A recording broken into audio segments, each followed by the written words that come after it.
Telugu Desam party గుండాలందరూ కూడా ఈరోజు చేస్తున్నటువంటి అకృత్యాలని మేమందరం కూడా పార్లమెంట్ సభ్యులందరం కూడా ఈ యొక్క కాన్స్టిట్యూషనల్ అథారిటీస్ దృష్టికి ప్రైమ్ మినిస్టర్ గారి దృష్టికి తీసుకురావడం జరిగింది. ఆంధ్ర రాష్ట్రంలో ప్రజాస్వామ్యం అన్నటువంటిది ప్రమాదంలో పడింది అన్నటువంటి విషయం ఈరోజు ప్రజలందరూ కూడా గుర్తిస్తూ ఉన్నారు.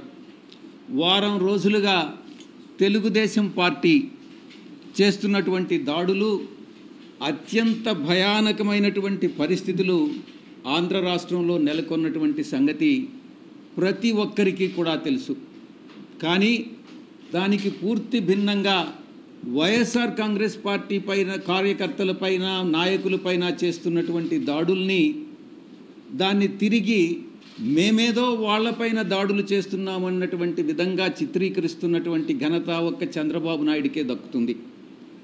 ఈ రకంగా వక్రీకరించేటటువంటి బుద్ధి ఒక్క చంద్రబాబు నాయుడికి, ఆయన పార్టీ నాయకులకు మాత్రమే ఉందన్నటువంటి విషయం అందరూ కూడా గమనిస్తూ ఉన్నారు. ఈరోజు చంద్రబాబు నాయుడు గారి పరిపాలన ఒక ఆటవిక పరిపాలన అన్నటువంటి విషయంగా మనం అభివర్ణించవచ్చు.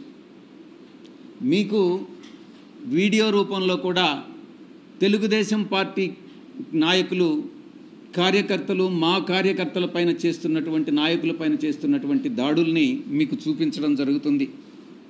చట్టం లేదు, స్వేచ్ఛ లేదు, న్యాయం లేదు, అన్యాయమే రాజ్యమేలుతుంది. ఈ ప్రమాణ స్వీకారానికి ముందే ఈ రకమైనటువంటి ప్రామాణికాలు సృష్టిస్తున్నారు అని అంటే దీని మీరు అర్థం చేసుకోవచ్చు చంద్రబాబు నాయుడు పరిపాలన రాబోయేటటువంటి 5 సంవత్సరాల కాలంలో ఎలా ఉంటుంది అన్నటువంటిది. కనీసం ఫిర్యాదు చేస్తామన్నా కూడా దాడి చేయించుకొని, దాడి జరిగిన తరువాత గాయాలకి గురై ఆ తర్వాత కూడా ఫిర్యాదు చేస్తామనంటే అధికారులు భయపడుతున్నటువంటి పరిస్థితి ఫిర్యాదు తీసుకునేదానికి. ఇది చంద్రబాబు నాయుడు పరిపాలన. ఈరోజు రాష్ట్రాన్ని అత్యంత భయానకమైనటువంటి వాతావరణంలో ఈరోజు చంద్రబాబు నాయుడు ప్రమాణ స్వీకారానికి ముందే నెట్టడం జరిగింది. ఇక ఆంధ్ర రాష్ట్రం ఏర్పడిన తరువాత రాష్ట్రం మొట్టమొదటిగా మద్రాసు రాష్ట్రం నుంచి విడిపోయి ఆంధ్ర రాష్ట్రం ఏర్పడిన తర్వాత ఎన్నో ఎన్నికలు జరిగాయి, ఎన్నో ప్రభుత్వాలు వచ్చాయి, ఎన్నో ప్రభుత్వాలు వెళ్ళాయి. కానీ ఈ విధంగా ఎన్నడూ లేని విధంగా ఎన్నికల తర్వాత హింస చెలరేగడం అన్నటువంటిది ఈ యొక్క చంద్రబాబు నాయుడే నాంది పలికాడు అన్నటువంటి విషయాన్ని నేను మీకు తెలియజేస్తా ఉన్నా. ఎన్నికల కోడ్ వచ్చిన తర్వాత వైఎస్ఆర్ కాంగ్రెస్ పార్టీయే లక్ష్యంగా, పార్టీ శ్రేణులే లక్ష్యంగా కొనసాగినటువంటి దాడులు ఎన్నికల ఫలితాల తర్వాత కూడా కొనసాగాయన్నటువంటి విషయం మీ అందరికీ కూడా తెలుసు.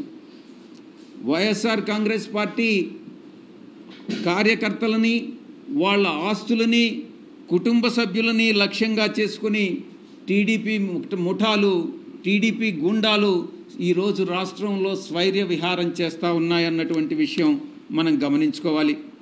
టీడీపీ ప్రభుత్వం అంటే గుండాగిరి అని చెప్పొచ్చు. టీడీపీ కార్యకర్తలా, మీరు గుండాలా అని మేము ప్రశ్నిస్తూ ఉన్నాం. మీరు అడగొచ్చు, ప్రభుత్వం ఇంకా ప్రమాణ స్వీకారం, ముఖ్యమంత్రి గారు ప్రమాణ స్వీకారం చేయకముందే మీరు ఈ ఆరోపణలు చేస్తున్నారు అని మీరు ప్రశ్నించవచ్చు. నేను ఒకటే సమాధానం చెప్తా ఉన్నా, ఉద్దేశపూర్వకంగా చంద్రబాబు నాయుడు ప్రమాణ స్వీకారానికి ముందే ఈ యొక్క హింసను ప్రేరేపించాడు అనేటటువంటి విషయంలో ఎటువంటి సందేహం లేదు. ప్రమాణ స్వీకారం చేసిన తరువాత ప్రభుత్వం బాధ్యత వహించాల్సి వస్తుందనని ప్రమాణ స్వీకారానికి ముందే వైఎస్ఆర్ కాంగ్రెస్ పార్టీ కార్యకర్తల మీద దాడులు జరపండి అనని ఆయనే స్వయంగా ఆదేశాలు ఇచ్చాడు అన్నటువంటి విషయం అంతర్గతంగా తెలుగుదేశం పార్టీ నాయకులు చర్చించుకుంటున్నటువంటి విషయం మీ దృష్టికి వచ్చే ఉంటుంది. దాడులని అడ్డుకునేటటువంటి వ్యవస్థలే కల్పించట్లేదు. న్యాయ వ్యవస్థను అప్రోచ్ అయ్యాం, పోలీస్ వ్యవస్థను అప్రోచ్ అయ్యాం, రెవెన్యూను అప్రోచ్ అయ్యాం. పోలీసు వ్యవస్థ నీరు గారిపోయింది, నిస్తేజంగా మారిపోయింది. వ్యవస్థ పని చేయకుండా మానేసింది. బాధితులు పడుతున్నటువంటి ఎవరైతే హింసకు గురయ్యారో, ఎవరైతే హింసకు లోనయ్యారో ఆ బాధితుల ఆక్రందనలు అన్నటువంటిది ఒక్కసారి చంద్రబాబు నాయుడు గాని ఆలకిస్తే, అదే ఆక్రందన తన కుటుంబ సభ్యులు చేస్తే ఎంత మనసు నొప్పిస్తుందో ఒక్కసారి చంద్రబాబు నాయుడు అర్థం చేసుకోవాలి అని నేను తెలియజేస్తా ఉన్నా. మన కుటుంబ సభ్యులు అదే రకమైనటువంటి బాధ అనుభవిస్తే మనం ఎలా ఫీల్ అవుతామో అదే ఇతరులు అనుభవించినప్పుడు కూడా ఒక నాయకుడిగా, ఒక రాష్ట్ర ముఖ్యమంత్రిగా మీరు కూడా అదే ఆవేదనతో ఆ యొక్క బాధలు తీర్చాల్సినటువంటి బాధ్యత ముఖ్యమంత్రిగా ఆయన మీద ఉంది అన్నటువంటి విషయంలో ఎటువంటి సందేహం లేదు. ఎన్నికల కోడ్ వచ్చిన తర్వాత, ఎన్నికల ఫలితాలు వెలువడిన తర్వాత 2 సందర్భాల్లో కూడా చంద్రబాబు నాయుడు, ఆయన కుమారుడు లోకేష్ ఇద్దరు కూడా ఈ రక్త చరిత్ర నేను అభివర్ణిస్తా ఉన్నాను. ఇది రక్త చరిత్ర, ఈ యొక్క చీకటి అధ్యాయంగా చరిత్రలో మిగిలిపోతుంది. 2024లో మొట్టమొదటిసారి చంద్రబాబు నాయుడు నేను అనుకుంటాను 1999లో అధికారంలోకి వచ్చాడు. అది బీజేపీ పార్టీ వల్లనే. ఆ తర్వాత 2014లో అధికారంలోకి వచ్చాడు. అది బీజేపీ సహకారం వల్లనే. ఇప్పుడు 2024లో మళ్ళీ అధికారంలోకి వచ్చాడు. అది కూడా బీజేపీ సహకారం వల్లనే. నేను చెప్తా ఉన్నాను, ఈ హింస ఇలాగే కొనసాగితే రాష్ట్రంలో బీజేపీ కూడా, రాష్ట్ర ప్రభుత్వంలో బీజేపీ భాగస్వామి కూడా ఉంది కాబట్టి బీజేపీకి కూడా ఈ బాధ్యత వహించాల్సి ఉంటుంది అన్నటువంటి విషయాన్ని నేను స్పష్టంగా చెప్తా ఉన్నాను. ఈ చంద్రబాబు నాయుడు ప్రారంభించినటువంటి ఇది ఒక సాంప్రదాయం, మంచి సాంప్రదాయమా, ఇది మంచి ప్రెసిడెంటా కాదా అన్నటువంటిది చంద్రబాబు నాయుడు విజ్ఞతకే వదిలేస్తూ ఉన్నాం. దీన్ని ఏ రోజు కూడా ఒక ప్రామాణికంగానో ఒక ప్రెసిడెంట్గానో మీరు నెలకొల్పవద్దు చంద్రబాబు నాయుడు అని నేను చెప్తా ఉన్నా. ఎందుకంటే భావి తరాలకి మీరు హింసను ప్రేరేపించడం అన్నటువంటిది మంచిది కాదు, ఇది నేర్పించవద్దు అని నేను మీ అందరికీ కూడా నేను విజ్ఞప్తి చేస్తూ ఉన్నా. ఎవ్వరు కూడా హర్షించరు, సభ్య సమాజం హర్షించదు. ఈ విషయం చంద్రబాబు నాయుడు గుర్తుపెట్టుకోవాలి. అధికారం అంటే బాధ్యత కాదు, రౌడీజం అని, గుండాయిజం అని వాళ్ళు తెలుగుదేశం వాళ్ళు ఈరోజు చెప్పకనే చెప్తా ఉన్నారు. ఇదే మా పద్ధతి, ఇదే మా తరహా, ఇదే మా ప్రిన్సిపల్ అన్నటువంటి విషయాన్ని తెలుగుదేశం పార్టీ చాలా స్పష్టంగా చెప్తా ఉంది. నోరు ఎత్తేటటువంటి బడుగు బలహీన వర్గాలు, నిరుపేదలు, వాళ్ళందరూ మధ్యతరగతి వర్గాలపైన తెలుగుదేశం పార్టీ చూపిస్తున్నటువంటి దందాలు కానీ, ఆ యొక్క జులాయితనం కానీ ప్రదర్శించడం చూస్తే సభ్య సమాజం తలవంచుకునేటటువంటి పరిస్థితి ఈరోజు ఆంధ్ర రాష్ట్రంలో. యూనివర్సిటీలు వదలట్లేదు. యూనివర్సిటీలో వీసీలను నేరుగా వీసీల పైన దాడులు చేస్తూ ఉన్నారు. యూనివర్సిటీ రిజిస్ట్రార్స్ మీద దాడి చేస్తూ ఉన్నారు. ఇక వీసీల్లో ఎవరైతే బీసీలు ఉన్నారో వాళ్ళని తరిమి కొడతా ఉన్నారు. ఇది తెలుగుదేశం పార్టీ యొక్క పరిపాలనా విధానం. తమకు ఎవరైతే పడదో, తమకి ఎవరైతే వ్యతిరేకులో వాళ్ళని వెతికి పట్టుకొని దాడులు చేసి అమాననీయమైనటువంటి ఆ సంఘటనలన్నింటినీ కూడా షూట్ చేసి, వీడియో రూపంలో షూట్ చేసి దాన్ని సోషల్ మీడియాలో పెడుతున్నటువంటి పరిస్థితి ఈరోజు నెలకొని ఉంది అన్నటువంటి విషయం మీ అందరికీ కూడా తెలుసు. ఆంధ్రప్రదేశ్ రాష్ట్రాన్ని, బంగారు లాంటి ఆంధ్రప్రదేశ్ రాష్ట్రాన్ని ఏ రకంగా తగలబెడుతుంది ఈ తెలుగుదేశం పార్టీ అన్నటువంటి విషయాన్ని ఒక్కసారి కానీ తలుచుకుంటేనే కళ్ళ నీళ్ళు వస్తూ ఉన్నాయి. ఇది ఈరోజు ఉన్నటువంటి రాష్ట్రంలో పరిస్థితి. మంగళగిరిలో వేరే చెప్పాల్సినటువంటి అవసరం లేదు.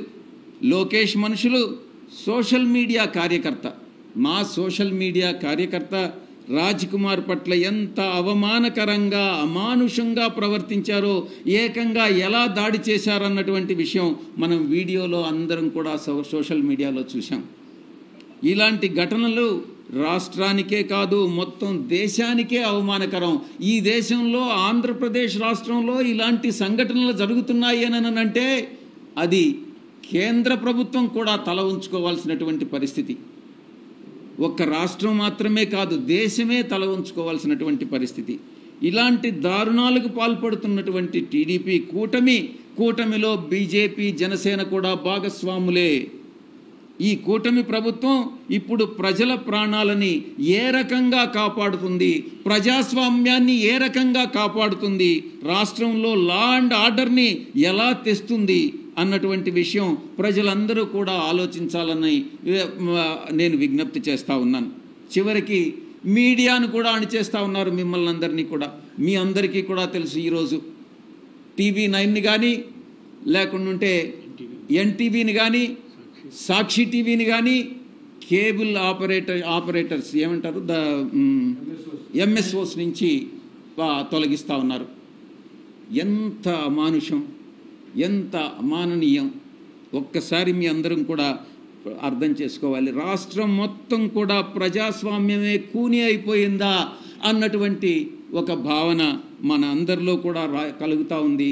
రాజ్యాంగం ఒక్క మాటలో చెప్పాలంటే రాజ్యాంగం కుప్ప కూలిపోయింది అన్నటువంటి విషయం చాలా స్పష్టంగా చెప్పవచ్చు. వారం రోజులుగా జరుగుతున్నటువంటి గత వారం 10 రోజులుగా జరుగుతున్నటువంటి ఈ యొక్క హింసాత్మక ఘటనలో కొన్ని ఘటనల్ని అది మీ ముందుకు తీసుకురావాలనని వీడియో రూపంలో కూడా మేము మీ అందరికీ కూడా చూపించడం జరుగుతుంది. ప్రకాశం జిల్లాలో కానీ, పొన్నలూరు గ్రామంలో అలా కొన్ని చాలా విషయాలు 11 నుంచి ఇంచుమించుగా ఈ ఘటనలన్నీ చెప్పాలంటే ఒక అరగంట పడుతుంది.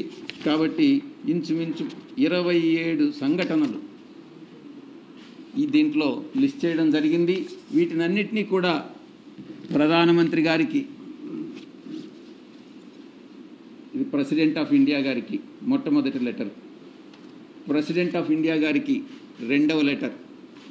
ఈరోజే ఘటనలు మాకు తెలిసే కొంది మళ్ళీ కూడా మేము ఫైల్ చేయడం జరుగుతుంది. ఇది ప్రైమ్ మినిస్టర్ గారికి, ప్రధానమంత్రి గారికి, అదేవిధంగా నేషనల్ హ్యూమన్ రైట్స్ కమిషన్కి, అందరి దృష్టికి కూడా ఈ సంఘటనలన్నింటినీ కూడా వారి దృష్టికి తీసుకురావడం జరిగింది. ఈ కాపీస్ అన్నీ కూడా మీకు కూడా, మీడియాకి కూడా మేము పంచుకుంటామన్నటువంటి విషయం మీ అందరికీ కూడా తెలియజేస్తూ, ఇప్పుడు మా యొక్క లోక్సభ ఫ్లోర్ లీడర్ మిథున్ రెడ్డి గారు మీడియాను ఉద్దేశించి మాట్లాడారు. అందరికి కూడా నమస్కారము. రాజకీయాల్లో గెలుపోటములు సహజము, కానీ గత కొన్ని రోజులుగా జరుగుతున్న హింసాత్మక ఘటనలు చాలా బాధాకరము. రాజకీయాలు ఎలక్షన్ల వరకే ఉండాలి, కానీ దాని తర్వాత కూడా ఈరోజు చాలామంది కార్యకర్తల్ని దౌర్జన్యంగా గాయపరచడము, అదేవిధంగా ఇల్లులు కూల్చేయడము, జేసీబీలు పెట్టి వాళ్ళ వ్యాపారాల్లో దెబ్బతీయడము, అదేవిధంగా చాలామంది పైన ఈరోజు దాడులు జరిగిన పరిస్థితి అందరూ కూడా చూస్తూ ఉన్నాము. ఇవన్నీ కూడా ఒక మంచి ప్రెసిడెంట్ కాదు, అధికారం ఇప్పుడు కూడా శాశ్వతం కాదు. ఎన్నో పార్టీలు ఎంతోమంది అధికారంలోకి వచ్చారు, పోయారు. కానీ ఈ విధంగా కార్యకర్తల పైన దాడులు చేయడము, ఇల్లులు కొట్టడం, ఇవన్నీ కూడా కొత్త పద్ధతి. ఎప్పుడు కూడా ఈ విధంగా రాష్ట్రంలో జరగలేదని చెప్పి కూడా మేము తెలియజేస్తా ఉన్నాము. ప్రజలు మ్యాండేట్ ఇచ్చారు మీకు. మీరు ఏవైతే ప్రామిస్ చేశారో, మీరు ఏవైతే మంచి పనులు చేస్తారో అవన్నీ కూడా చేయండి. ఒక విషయం గుర్తుపెట్టుకోండి, 40% పబ్లిక్ ఈరోజు ఓటమి చెందినా కూడా వైఎస్ఆర్సీపీకి ఓటేశారు. కేవలం ఆ 60% ఏదైతే మీకు 57 56 ఏదో వచ్చిందో వాళ్ళకే ప్రభుత్వం కాదు, మొత్తం ఆంధ్ర రాష్ట్ర ప్రజలందరికీ కూడా ప్రభుత్వం బాధ్యత తీసుకోవాలని చెప్పి కూడా నేను కోరుతా ఉన్నాను. ఇలాంటి ఘటనల అన్నింటి కూడా ఇమ్మీడియట్గా లా అండ్ ఆర్డర్ అన్నీ కూడా చక్కదిద్ది ఇలాంటి ఘటనలు జరగకుండా తగిన చర్యలు తీసుకోవాలని చెప్పి కూడా మేము కోరుతాను. అదేవిధంగా ఈరోజు పార్లమెంటరీ పార్టీ మీటింగ్ పెట్టుకొని ఇవన్నీ కూడా అందరికీ పెద్దలందరికీ కూడా, ప్రెసిడెంట్ గారికి, ప్రధానమంత్రి గారికి, హ్యూమన్ రైట్స్కి, వాళ్ళందరికీ కూడా ఈ ఇష్యూస్ ఏవైతే ఘటనలు జరిగినాయో ఇవన్నీ కూడా వాళ్ళ దృష్టికి తీసుకుపోతామని చెప్పి కూడా నేను తెలియజేస్తాను.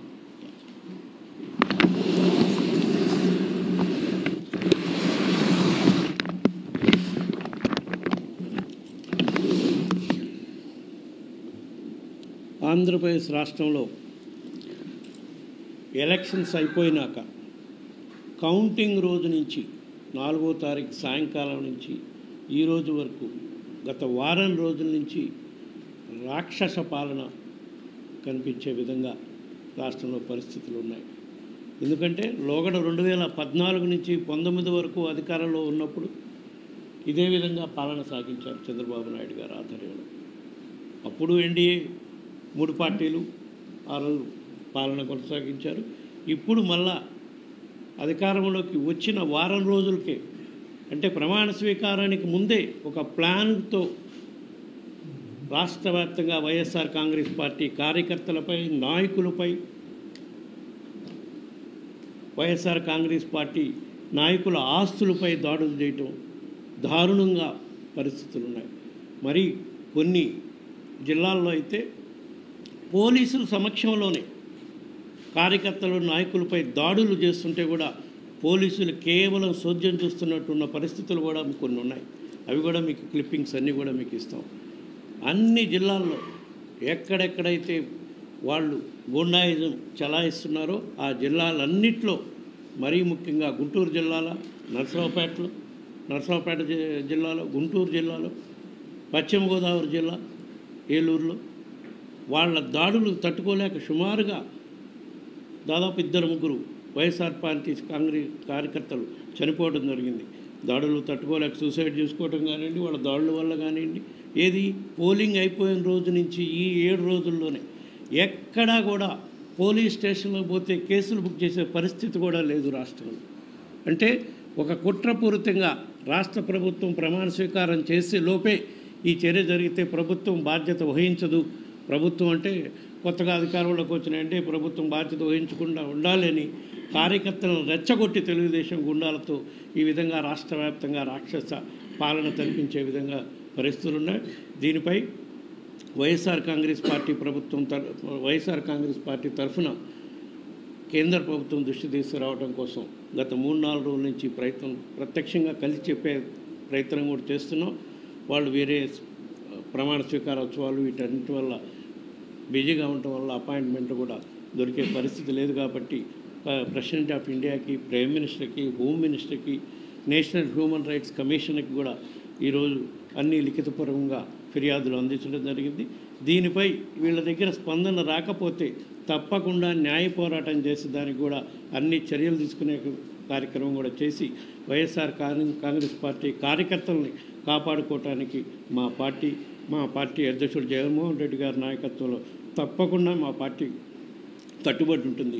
వాళ్ళకు అండగా ఉండేదాన్ని కార్యక్రమం కూడా చేస్తాము. రాబోయే రోజుల్లో ఎక్కడెక్కడైతే వైఎస్ఆర్ కాంగ్రెస్ పార్టీ నాయకులు, కార్యకర్తలపై దాడులు జరిగినాయో వాళ్ళందరినీ కూడా మా నాయకత్వం తరఫున పరామర్శించి వాళ్ళకి అండగా ఉండేదానికి భరోసా ఇచ్చే కార్యక్రమం కూడా చేస్తామని ఈ సందర్భంగా తెలియజేసుకుంటూ, ఇప్పుడు రాష్ట్రంలో మళ్ళీ కొత్తగా ఏర్పడుతున్న ఎన్డీఏ ప్రభుత్వంలో బీజేపీ కూడా భాగస్వామ్యంగా ఉంది కాబట్టి ఇప్పుడు జరిగిన దాడులన్నిటికి కూడా వాళ్ళు కూడా బాధ్యత వహించే పరిస్థితి ఉంటుంది. కాబట్టి కేంద్ర ప్రభుత్వం తక్షణమే స్పందించి రాష్ట్రంలో శాంతి భద్రతను నెలకొల్పేదానికి, లా అండ్ ఆర్డర్ కంట్రోల్లో ఉండే విధంగా చర్యలు తీసుకోవాలని చెప్పి ఈ సందర్భంగా విజ్ఞప్తి చేస్తూ ఉన్నాం. అన్నీ ఉన్నాయమ్మా. పార్లమెంట్ సెషన్లో ఎంపీలందరికీ రేపులో జరుగుతుంది, ప్రభుత్వం ఏర్పడకముందు జరిగిన పరిస్థితి ఏ రకంగా ఉన్నది బుక్లెట్లు అంటే ఇప్పటి వరకు జరిగిన సంఘటనలపై ఆల్రెడీ మేము కంప్లైంట్ రూపాన అందరికీ పంపిస్తున్నాం. మీకు కూడా మీడియా సోదరులకు కూడా ఇచ్చే కార్యక్రమం జరుగుతుంది. అవి కూడా అందిస్తాం. మళ్ళా రేపు పార్లమెంట్ సెక్షన్ ప్రారంభం అయినాక తప్పకుండా 2 సభల్లో కూడా, ఉభయ సభల్లో కూడా వైఎస్ఆర్ కాంగ్రెస్ పార్టీ కార్యకర్తలపై, నాయకులపై జరుగుతున్న దాడులకి పోలీసులు ఎక్కడా కూడా చర్యలు తీసుకొని ఉన్న పరిస్థితులను కూడా కేంద్ర ప్రభుత్వం దృష్టికి తీసుకొచ్చే కార్యక్రమం తప్పకుండా చేస్తాం. మరీ ఘోరంగా నాయకులు, కార్యకర్తలే కాకుండా ప్రభుత్వ ఆస్తుల్ని మరి విశ్వవిద్యాలయాలలో ఉన్న విగ్రహాలని అన్నీ తొలగించే కార్యక్రమం చేస్తున్నారు. ఆస్తులను ధ్వంసం చేసే అధికారం వీళ్ళకి ఎవరిచ్చారు? ప్రభుత్వ ఆస్తులు, ప్రభుత్వ సచివాలయాల్ని, విశ్వవిద్యాలయాలని విధ్వంసం చేసే కార్యక్రమం కూడా చేస్తున్నారు. అయినా సరే ప్రభుత్వ ఆస్తులను ధ్వంసం చేస్తున్నా సరే పోలీసు వాళ్ళు సోద్యమే చేస్తున్నారు, కానీ ఎక్కడ కేసులు బుక్ చేసిన దాఖలాలు కూడా లేవని చెప్పి ఈ సందర్భంగా తెలియజేసుకుంటున్నాం. ఈ సందర్భంగా మళ్ళీ కూడా మేము కేంద్ర ప్రభుత్వానికి విజ్ఞప్తి చేస్తున్నాం. తక్షణమే ఆంధ్రప్రదేశ్ రాష్ట్రంలో జరుగుతున్న హింసాకాండపై చర్యలు తీసుకునే కార్యక్రమం చేయాలి అని చెప్పి ఈ సందర్భంగా కేంద్ర ప్రభుత్వాన్ని కూడా విజ్ఞప్తి చేస్తూనే ఉన్నాం.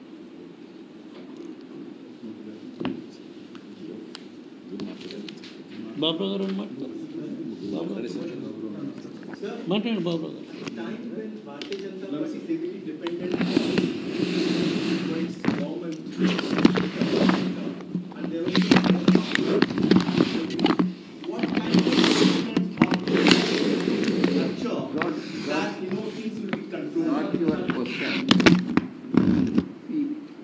How many MPs TDP has got today? 16 MPs. And whereas, what is our strength, YSRCP strength in Andhra Pradesh Parliament MPs? It is 15. So there is only difference of one MP. We have 11 in Rajya Sabha, 4 in Lok Sabha, and they have 16 in Lok Sabha, TDP. BJP, even though it is part of NDA, TDP, even though it is part of NDA, and BJP is completely relying on Telugu Party, still in Rajya Sabha, please remember that BJP needs government, central government needs our support to pass the bills in Rajya Sabha.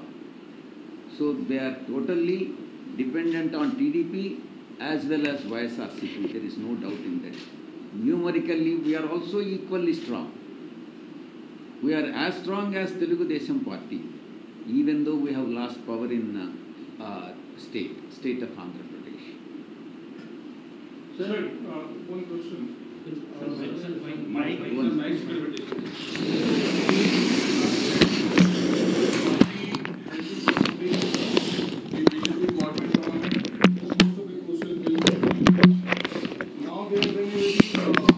I will. Yes, got the point. See, the policy of the party, YSR Congress Party, is to support the central government only when the interest of the country and interest of the state are involved. Wherever the state, whenever and wherever the state is going to be benefited, and wherever it is in the interest of the country, any bill or any issue is to be supported, and issue-based support would be extended to the central government for the smooth governance. Don't consider this as a support to the BJP or any other political party. It is a YSRCP is a patriotic party, and we have interest in state and interest in the country, and interest of the country is to be protected, and also interest of the state vis-a-vis. So do you continue supporting the BJP? You are asking the same question in a different manner. I have answered his question. It is only a question slightly different. I'll ask you in different manner this question only. But would you be more comfortable with India Alliance or NDA Alliance? See, it is only the interest of the state and interest of the country. It is not the BJP or Congress Party or India or NDA. What we want is, we need to protect it is obligatory on the part of YSRCP, and there is a constitutional obligation on the part of YSRCP as a political party to protect the interest of the state and also interest of the country and interest of the people of this country and people of the state. Therefore, any issue which has got a bearing on the interest of the people of the country or interest of the people of the state would be supported by YSR Congress Party. Sir, one broader question. How do you see the Lok Sabha voting in which we have seen the NDA tally going down and the India tally going up? So how do you reflect on that? See, it's a people's verdict. We have to accept. all political parties have to accept the verdict of the people. So people have given so many numbers to BJP and so many numbers to Congress party, NDA or India Alliance, INDA. I don't call it as India, but INDA Alliance party. But have you contemplated on the reason why you lost so heavily? We are reviewing. We are in the process of reviewing the reasons for the debacle of our party in our state, and we will thoroughly conduct a review in each and every constituency. And our party president is on the job along with our leaders, and we'll get back to you as soon as the review is over. Sir, NDA government has found and portfolios has been allocated also, but the Lok Sabha speaker's selection is yet to be announced. What's your thoughts that TDP should come forward for the speakers? I know you are different party, but the speaker's selections is most important. What's your thought why sir? See what role we have. The NDA has got total majority. Speaker will be elected by simple majority. So whether we will not have any say in this regard. So whoever is the candidate selected by BJP or NDA alliance would be selected, would be chosen as Speaker of the Lok Sabha. We will not have any role in that. Vijay sir, everyone, Nikla Hindley from the Indian Express. I have a question basically about the unconditional support which the TDP has extended to the NDA. Is your support conditional or unconditional? You said that you have interest of the country and the people in mind, but No, whether you take it as conditional or unconditional, it is only the, I don't know what difference it makes. It's not, our interest is to protect the, our objective is to protect the interest of the state, protect the interest of the people of the state, protect the interest of the people of the country. And whatever bill, whichever bill that comes into the parliament, whichever bill that is introduced in the parliament and government would like to pass it, if it is in accordance with the constitution and also in order to protect the interest of the people of this country and the state, then it would be supported by YSR Congress Party. Otherwise, we will not extend the support. It is not the support to the particular political party or political affiliation. It is the obligation of YSR Congress Party is to protect the interest of the country, people of the country, and protect the interest of the people of Andhra Pradesh. ఇండియాలో చేరడం పైన చంద్రబాబు నాయుడు ఎలాంటి conditions కానీ ప్రత్యేక హోదా కానీ విభజన హామీల పైన మాట్లాడినట్టు ఎక్కడ రాలేదు. దానిపైన చంద్రబాబు నాయుడు చేరని పార్టీ ఏదో చెప్పు నాకు ఫస్ట్. చంద్రబాబు నాయుడు జతగట్టనటువంటి పార్టీ ఏదో చెప్పు. ఒక్క వైఎస్ఆర్ కాంగ్రెస్ పార్టీతోనే జతగట్టల. ప్రతి రాజకీయ పార్టీతో, అది గతంలో కాంగ్రెస్ పార్టీ, గతంలో ఎన్డీఏ బీజేపీతోనూ, గతంలో కమ్యూనిస్ట్ పార్టీలతోనూ, గతంలో టీఆర్ఎస్తోనూ, ప్రతి రాజకీయ పార్టీతో జతగట్టినటువంటి మహానాయకుడు Chandrababu Naidu.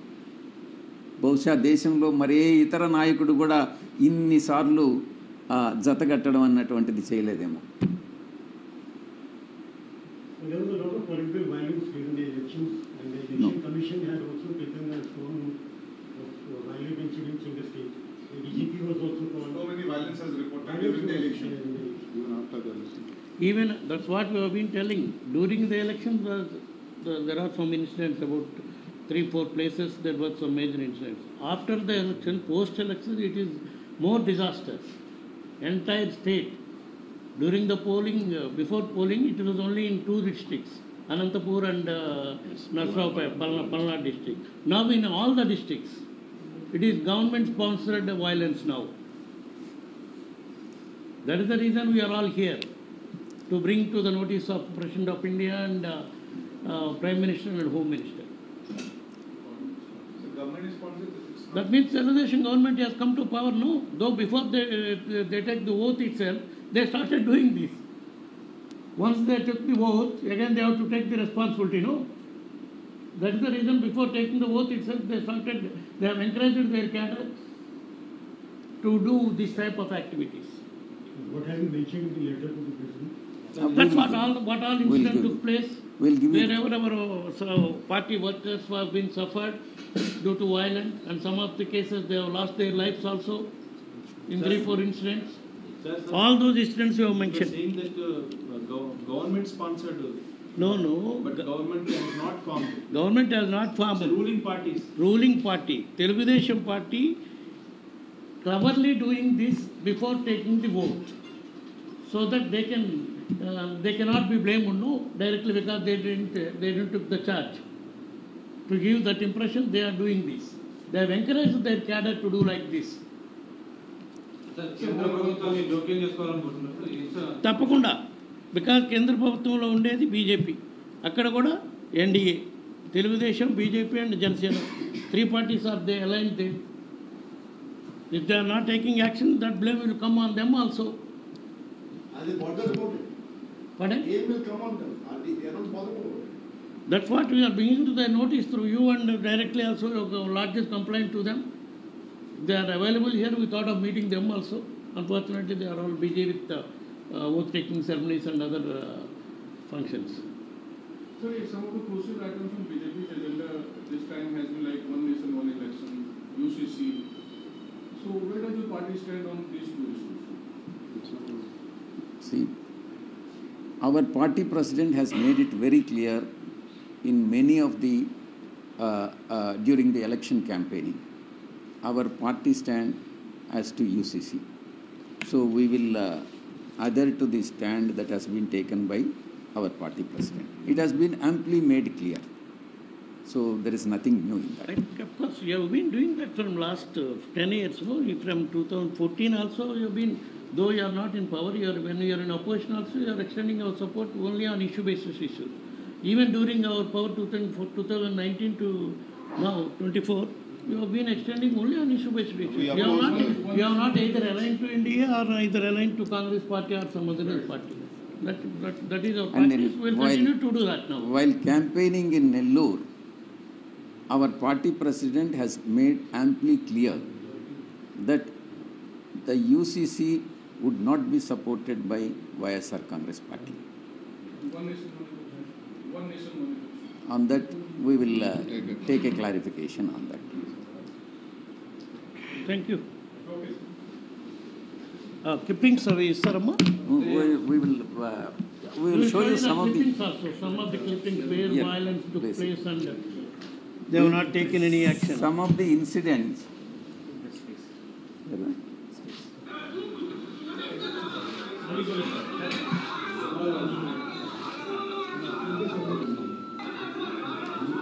Serial.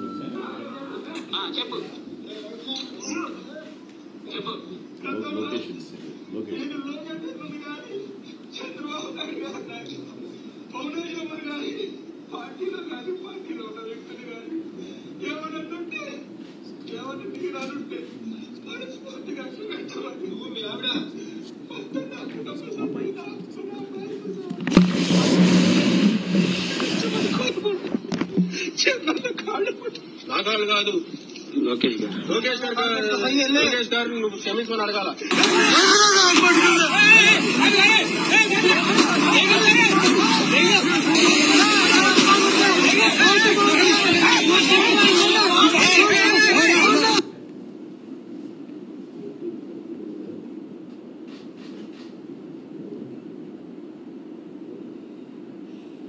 Like this. You don't have this thing.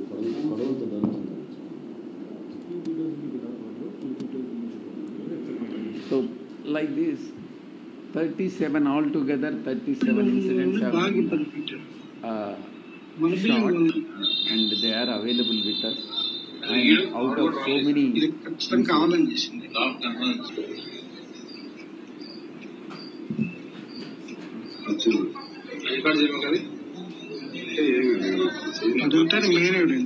it will play for 6 minutes altogether.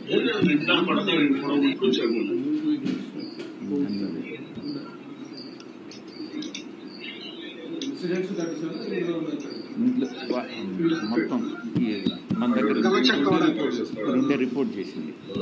చాలా జరిగినాయి ప్రతి ఒక్క నిమిషం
University building is being attacked and then demolished. They are trying to demolish it.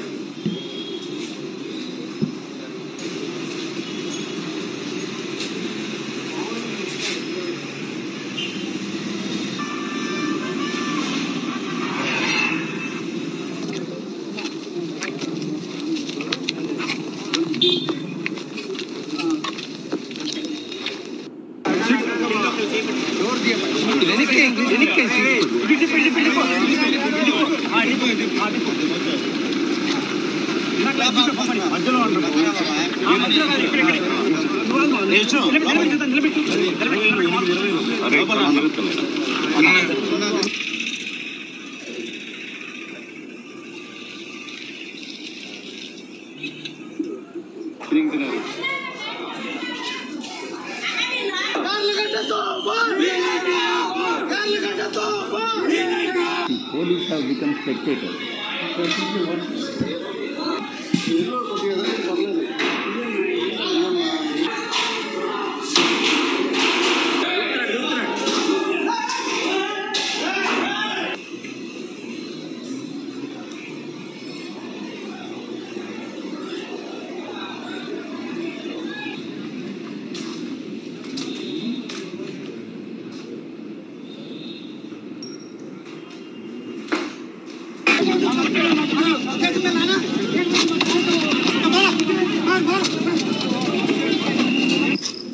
TV बगल में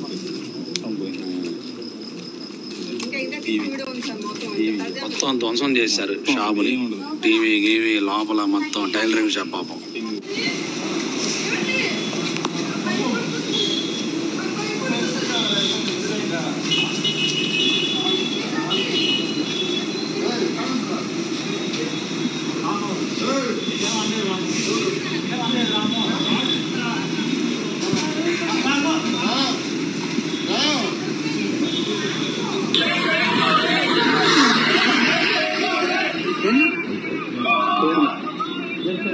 పేరు మారుతున్నారు.